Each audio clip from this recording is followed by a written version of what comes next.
Hey everybody, Todd here. I just wanted to let everybody know I hope you're safe and staying healthy. God willing, we'll be through this coronavirus situation soon. In the meantime, we've rolled out a way to still do depositions. We're doing them remotely now via the free Zoom app. Many clients are already seeing the advantages of this because it can be done from anywhere and on any device. I've already done a podcast about it and started a resource library for it at www.toddolivas.com/remote depositions. Check that out or give us a call at 888-566-0253. Okay, on to the podcast. Yes, actually, I was troubleshooting Jess this morning. He's really funny because he goes like, "Oh, don't worry, Jonathan's really good. He's batting for 1,000." I'm like, "What?" He goes like, "You haven't lost the depot yet, right?" And I'm like, "No, I haven't." It's like, "Yeah, you're in good hands, Jeremy." How did it work out though? Did it all work out? Yeah. He goes like, "You're still batting 1,000." Yeah. So for anybody listening at home who doesn't know what we're just talking about, because we are recording now. Hello, everybody. By the way, hello. Buenos dias. A new role that Jonathan has adapted over during COVID or during this year is to be our IT Zoom expert guru guy. So daily, he's on there giving IT troubleshooting support. Yes. And, making up the answers as I go.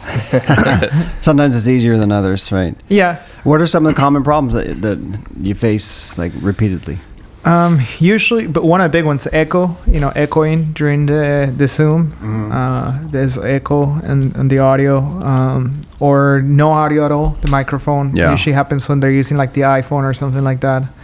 So the cure for the echo is to turn off all the devices and then... If there's multiple devices in the room, do one, a call in. Yeah. It turned out recently, though, they were in a room that was too empty. So the echo was echo from the actual room. Oh, the actual room. So Yeah. Well, today we are in our Brea suite and suite 1, or is this suite A? This is suite A. Suite A. Sorry. 1A. And we used to have that echo problem in here, but then we got like the nice treatments to the wall and stuff like that. I'm sure people really care. This is great. This is very important information. Wow. Well, hey, Rick. Hey. How was your Christmas? Because we're recording this after Christmas, but before New Year's. This is going to be our last podcast of 2020. And how was your Christmas? Christmas was awesome. It was pretty, actually very different, obviously. How so? What? I mean, when we have a big family, and there were hardly anybody there. And, half of them were wearing masks. Yeah. And there was only 3 of us. I'm just kidding. No, it was really small. It was nice, Which is totally out of the norm for you guys. You guys always get together, like cousins. 50 plus people. Oh, easy. In a room. And I mean, it was good. It was good. And luckily we got together.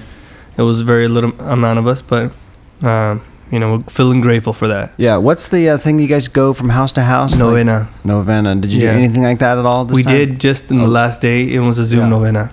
Everybody had their family, and we just did one big old Zoom. It's not the same, but at least we tried to keep the tradition going. Yeah, I mean, we're all doing what we can this year. Yeah, it's quite a strange year, as I don't need to tell you guys or anybody. Yeah, I don't think anybody had a normal Christmas. Even if it was normal for them, it was odd for the whole neighborhood. I'm sure. Jonathan, you're also part of that family. Do you guys do the novenas as well? Sometimes I go over to Rick's or Johnny's when they invite me. But normally I get together with my wife's family, Christmas Eve. We have same thing, big, 15, 20 of us, dinner, Christmas Eve, exchange gifts and whatnot. But same, it was different. It was kind of like everybody on their own household. Yeah. Just like immediate family, and just kept it small. Yeah, ours was also small, but we're always small. We don't have all the cousins here. And what is small? Like what is? It's usually my 2 kids and wife, so that's us 4, and then mother-in-law Karen, and then Aunt Joanne and Karen's sister, and then Jennifer's my wife, her sister Lisa. So we had them all. It was still there. Everybody went. Well, not everyone. A few people were missing. Ruby was missing, and Joanne was missing on Christmas Eve. And the main difference too was that we always have Italian food. We always go to this little neighborhood Italian place down the street, and there's no in-person dining, of course. So we had to buy the food from them and take it home. And still same restaurant though. Right. Same restaurant. Okay. So we got their food at least and supported them, but it's a little strange. We like to go and have a nice family Italian style dinner. You know, not that we're Italian. Do you celebrate Christmas on the 25th or the 24th? When I was growing up as a kid, we would always open our presents on Christmas Eve after dinner. My mom would make spaghetti. That's how this tradition got started, right? That was her thing. On Christmas Eve, make spaghetti. It was easy, done. And then we'd open up presents on Christmas Eve, and then we'd go to bed.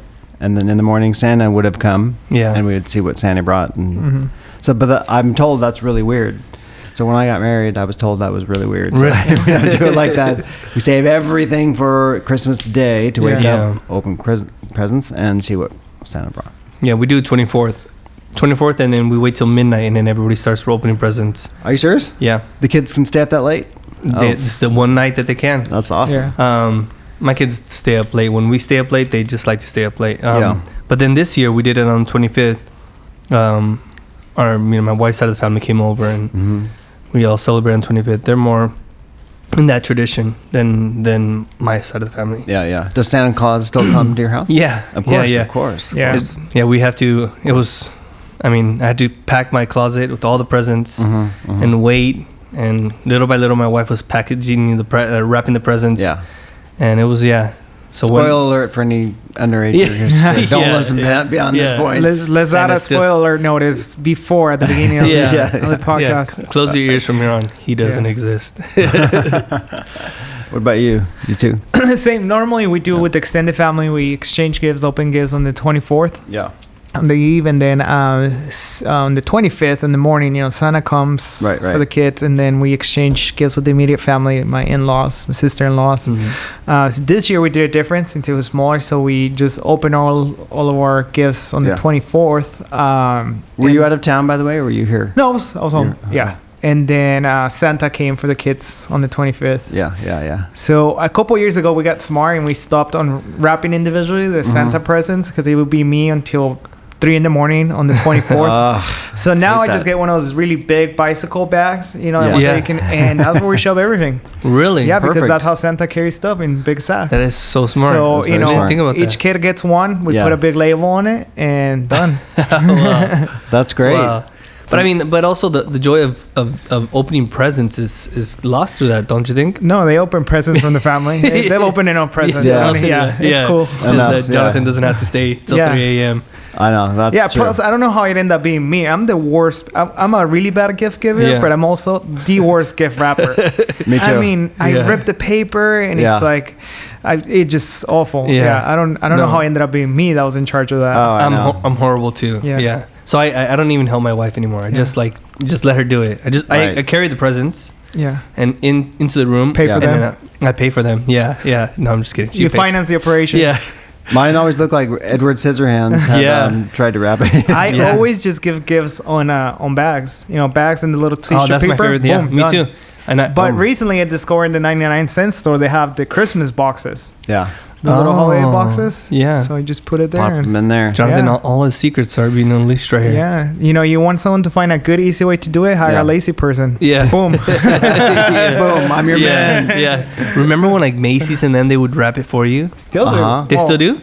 Last year. Fine before the wrapping. coronavirus. Yeah. Like super expert. Yeah, technique. So nice. Oh yeah, like professionally done. Like, do you want this wrapped? It's for me, but yes, let's get that wrapped. Dude, look how heavy it's raining right now. It was hailing. It was hailing earlier. I'm gonna spend the night here, just in case the alarm goes off. Yeah, it might. Yeah, and it was snowing like a couple months ago, and in Orange County here, which is really rare. Really odd, yeah. Can you guys remember your best Christmas ever as a kid? Like maybe it's because something you got, or maybe it's because like an event or something. Can you as a kid? So we grew up humbly poor. But my parents gave me this great idea. Later on, they told me they would go to the 99-cent store. Yeah. And instead of buying me like $100, a gift for $100, they'd buy me 100 gifts. It was awesome. $100 gift? Yeah, you just unwrap and, and I remember my parents had an Astro van at the time, and all the trunk was like packed. Every 90s Hispanic family. Exactly. Green, was it green? No, it was like a light blue. Was it green? I sorry, it's like that Astro van, a green Astro van. It's like it goes along like 10 different Hispanic families. Yeah. My uncle had a burgundy one. And I remember just thinking, oh my gosh, mine must have been really good. Santa loves me. What can you get for 99 cents? Well, you know what? Actually, the 99 cents are now, it's legit. All kinds of stuff. They do.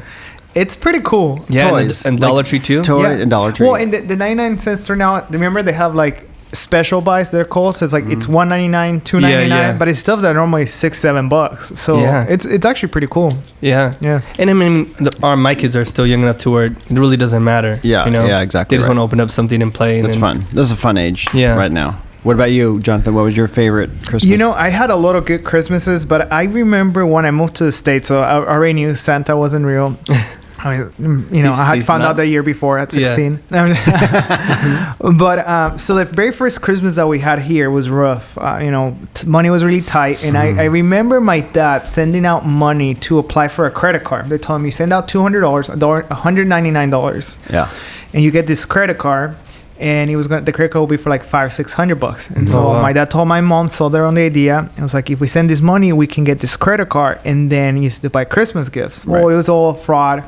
They stole the money. We never got the credit card. So I remember that Christmas, we all each got just one gift. I think it was like, $10-20, like whatever you want to buy for $20. So it was rough. I remember that was rough. Mm-hmm. But then the following Christmas, we were doing a little bit better. This was our second Christmas in the States. And I remember getting a PlayStation 4 when they first came out. Now we're on the 5. So imagine, I dated myself. But I remember getting a PlayStation 4 totally unexpected.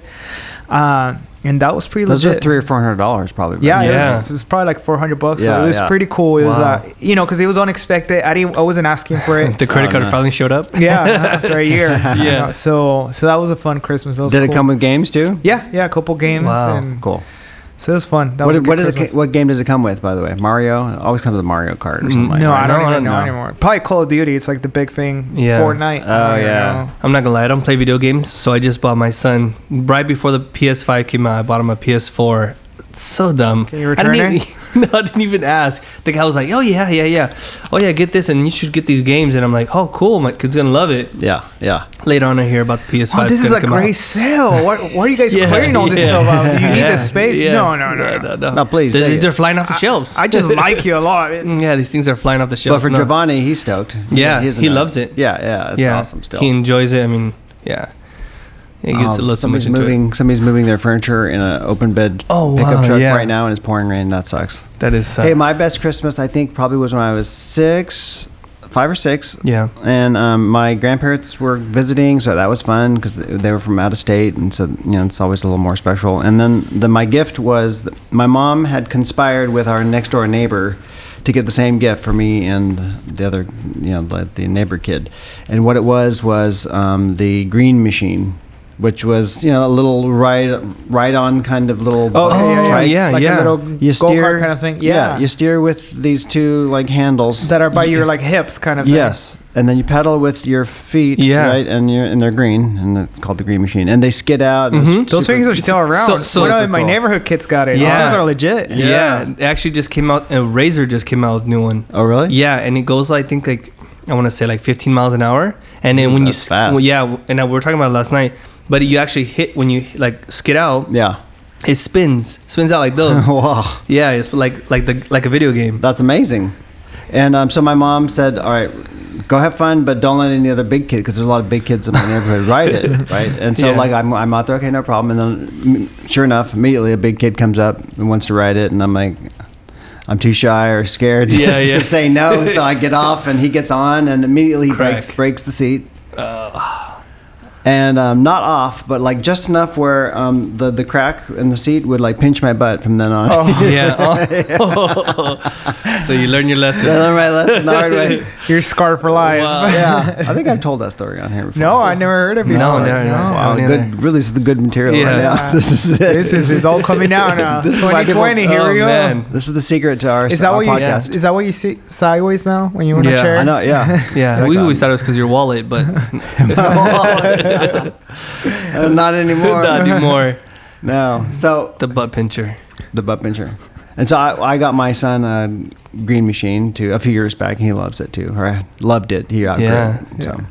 No, but it was a good Christmas. I think we are grateful to have survived, and all of us. Absolutely. As a company and as individuals and as households and stuff. And well, that's the biggest thing too. For me, thinking about it, being able to buy Christmas gifts, even just for the kids, we try not to. Early on, we did it. It was like we would go all out and spend all kinds of money trying to buy gifts that they didn't even care about. It was more about me. Yeah. But, even being able to buy one or two things for them, it's like it was a sense of gratitude of the fact that I still have a job that provides, and that allows me to do these things. And so it was definitely, something that I got to look back on. And just, be grateful that we made it through and we're still here and, 100%. Planning for 2021 now. Yeah, 100%. Absolutely, yeah. Unfortunately, there's a lot of people that are in the same situation as us, where, these restaurant companies and they're just out. Yeah. It's like, we're in the same storm, but not the same boat. Yeah, exactly right. Good way to put it. I have not forgotten that, man, I've said it before, but we are so lucky and blessed that our service, court reporting, can be offered through remote means like Zoom and WebEx. Because if this was the 80s or 90s when those things didn't exist, who knows what would have happened to us, this industry. Shut down for sure. Telephonic was a thing, but it's less ideal than even not doing one. Well, I think what ends up happening is people need to keep on having them in person and then expose themselves, kind of thing, to the risk. Yeah. So that's probably what have had to have happened. Yeah, I can spit it out. But no, but we're down. We are almost 100% every day on Zoom. Yeah, right. Very few in persons now, and for whatever reasons, most of them are actually hybrids. Is where you have a couple people in person and the rest Zoom. True, but I don't think we've had 100% in person in a while now. Months. Yeah. Months and months and months, and we're recording this the last week of this year. And man, what a crazy year! I was thinking back, what were my concerns this time last year? We were in prep mode still for our TOA University, which Number was 4. coming up, TOA 4, which was in March of 2020. So we were, ramping up our marketing and getting details all secured and stuff, and of course, this time we're in a different situation. Yeah, big time, right? Yeah, I mean, we still have a few things up our sleeve, but yes, we do. Definitely, I'm excited about them too. Yeah, hopefully everything opens up and we can go have a nice little powwow like we did back in March. Yeah. This time next year, like a year from now, right? Yeah. Hopefully things are very different. Like through the summer, vaccinations will have gotten us into herd immunities territory, and people are taking their vitamins. Shelter at home will be lifted and things like that. Yeah. And the vitamins. Well, vitamins. Whatever. I only know one B12. I mean, vitamin C, there's a lot of zinc. There's a lot of good stuff that you can take. Yeah. Good stuff. Nice. Yeah, so, what lessons, how do you think this year has changed you? I was asking myself that. Compared to this time last year, and then going in, this year was a big surprise on a lot of levels for everyone. And so how do you think this year will have changed you, the lasting impact of it, Jonathan? I think I maybe it was a realization of how much I underestimated that I enjoy interacting with people. Seeing clients, going to the conferences, doing lunches, even going to the office to visit, or friends, barbecuing, just, the spur of the moment, hey, let's go grill some burgers, hang out. Just those human interactions that you kind of take for granted every day. I never realized how much I enjoy them, how much they enrich my life. That's a good point. Until I didn't have them anymore, and then I realized, wow, I'm really missing that. Yeah, that's a good point. That's true. I didn't think about that. Yeah, no, same here. Just feeling like I took it for granted, just simple like hanging out with my parents and hanging out with my in-laws. They're staying home, staying safe, as they say, and staying away from us. Yeah. not that we had any contagiousness or anything, but just everybody staying away from each other and and taking the extra precaution. But we miss our family, you know, just like we're saying, talking about the novenas. Oh yeah. You know, 50 plus people in a room. Not anymore. I know. I mean, shoot. Not even all of them made the Zoom. Jeez. They zoomed out. Yeah. I know. Yeah. I think too. Yeah, that's so true. Because I skipped a trip to Ireland this year. And also skipped a trip to go to see relatives in New Mexico and Texas, which sucked even worse than the Ireland one, because that's family and like elderly family who you know. Yeah, there's Zoom and there's telephone calls, but it wasn't going to be the same. It's not the same without being able to see them in person. Yeah. You know? I mean, just giving them a hug is... Yeah. What else for you, Todd? I think it was that. It's having taken for granted and not realizing that the social interactions that we've all missed out on so much. Yeah. And so that's at work, of course, seeing clients. That became something we had to pause, like the world, you know, and also from a personal standpoint with the family. I guess, you know, also I have been encouraged though too that like we can be resilient in the fact that there's a lot of silver linings to some of this, you know, like that our technology can be offered through Zoom and stuff, you know. Yeah. We're pretty lucky in that regard. Blessed. Super blessed. And also that we were able to work remotely and still actually become even better in many ways, more efficient, you know. Yeah. And so I told the girls at the office, those that I've spoken to even just as recently as last week, that even when we don't technically have to, I think if they want to, they could still work remotely from home. And like Andrea has said that she loves it. She gets way more work done this way. Well, that's the thing, is like there's so many people that increase their productivity, you know, just so the simple fact that they like working from home, and so they don't want to lose their privilege. Exactly. Yeah. So I mean, then we have some that do like to come in. We only have one actual job that actually has to be done in person, because there's production. There's a copy machine there and shipping, you know, receiving mail and stuff like that. But other than that, you know, one thing that in a way too, I'm grateful for technology, but I think that and I'm grateful it happened, because then I realized I don't have that gift, or we're not ready for that, is the homeschooling part of it. You know, we always kind of wonder, maybe eventually we'll homeschool our kids, and now we're definitely not. Really? That's right. We're not equipped for that. But also, you know, I mean, I only have one in school right now, Emily. She's 6, and I mean, she tells me she wants to go back to school. You know, and it's a shame. What's the hardest part about it? I think she misses interaction. She's super social. You know, that's one thing too about her, that she's very social. And that was what I always knew, that we maybe when we're going to do homeschooling with her, is because she has a hard time drawing the line between parent and teacher. She sees her teacher in Zoom, but she cannot see us as her teacher, even though we're helping. So for her, is no, you're not my teacher. You're just my parent helping me do my schoolwork. So I think she needs that. She needs to have that authority, spend time with that figure that's her teacher, that has the authority in a separate setting. I mean, I think just good in general for kids to have that, you know, escape valve, or, you know, just to be able and decompress from being home 24/7. Just like some of us, like, you know, as adults, you know, we need to get out and just go for a walk in the mall and not even buy anything. We just go for a walk. These kids need that interaction with each other. We were hanging out with one of our friends the other day, and we haven't seen him for months. And it was really sad, because the little girl told my daughter, she said, you know, Valentina, I love that I get to see you in person. Because they're actually in the same class, so they just see each other in Zoom, and it was just sad to see a little girl. They're 5 years old. So I love seeing you in person. You know, I miss that. Wow. Okay, get the spray. Are you okay? It was water. No COVID. I'm just an idiot choking on water.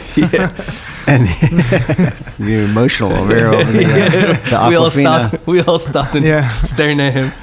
Here's another thing I learned about myself this year. You know, COVID and pandemic aside, all that stuff, the political realm, right? Mm-hmm. What I learned about myself is that I'd always considered myself super easygoing, right?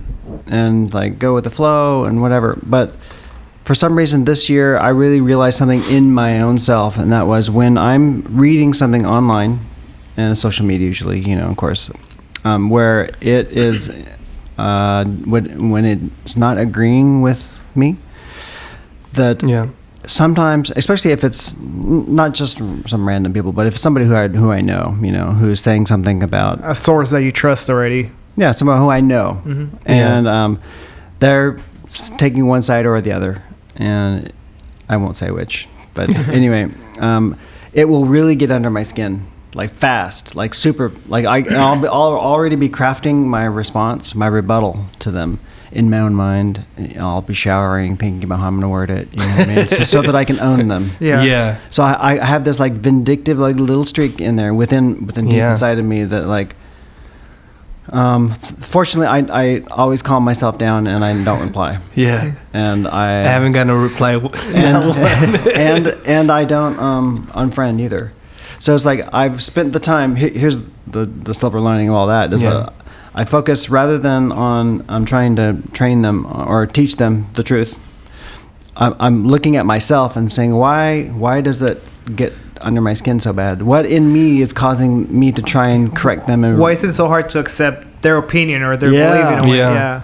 Yeah. Because I have family members, very close family members, who are diametrically opposite of me politically, and I've had to learn to keep the relationship number one, and everything else a distant second. I've learned the same thing with the social media and having to not be in the same room with family members and hearing their opinion. Yeah. Now people are more vocal through social media, and the same thing. I'm just like, yes, they are. Oh man. Should I unfriend? You know, how do I unfriend my brother?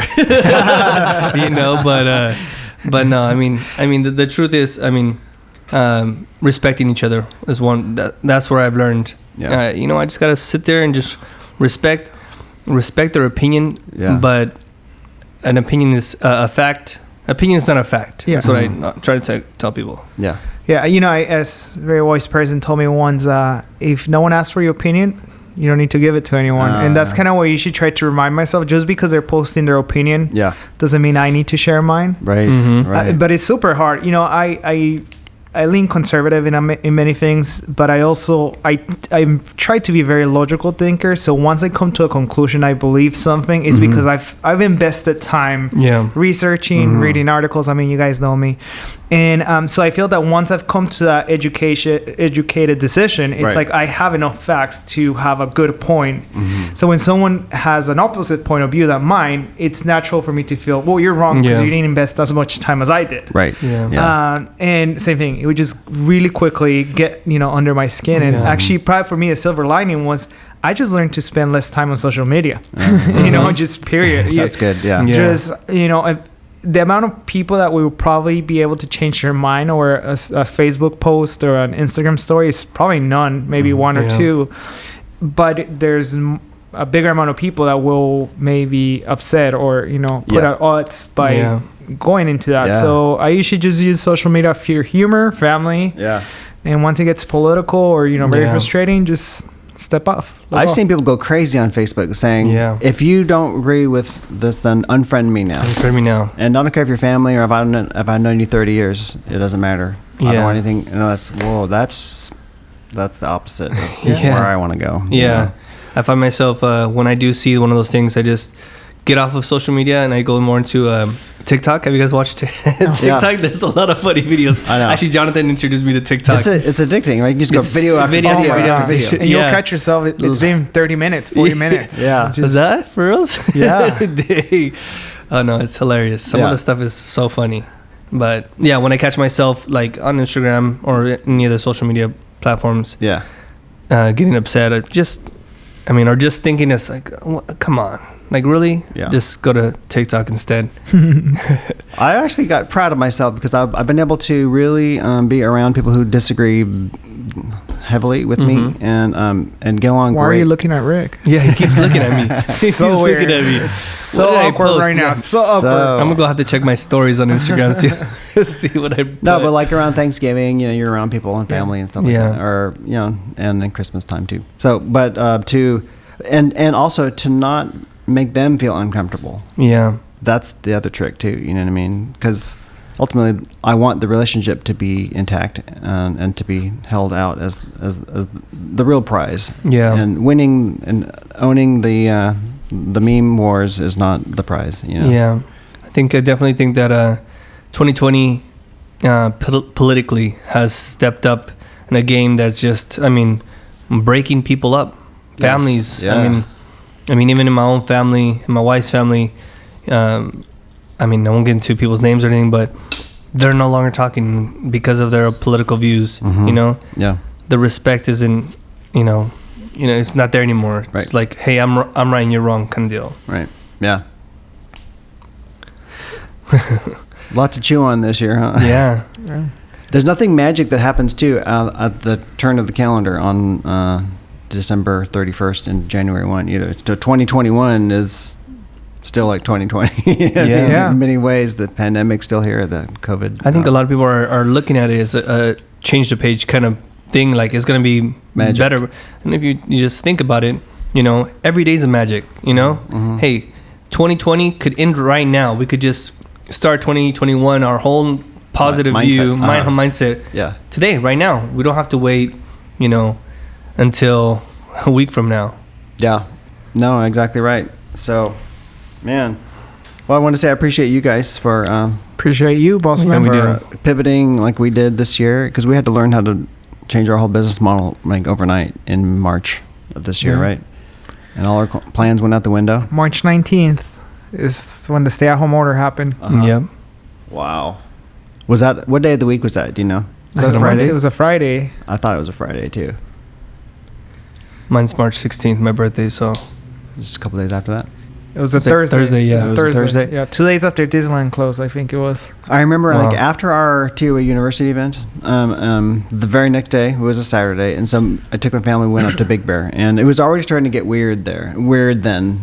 It was like Governor Newsom hadn't shut us down yet, but it was getting there. Like it's nothing else in the news except that this virus was everywhere and things were going to get shut down, and so it was our last hurrah to try and go and have a nice time, right? And we got up there and it's like a ghost town.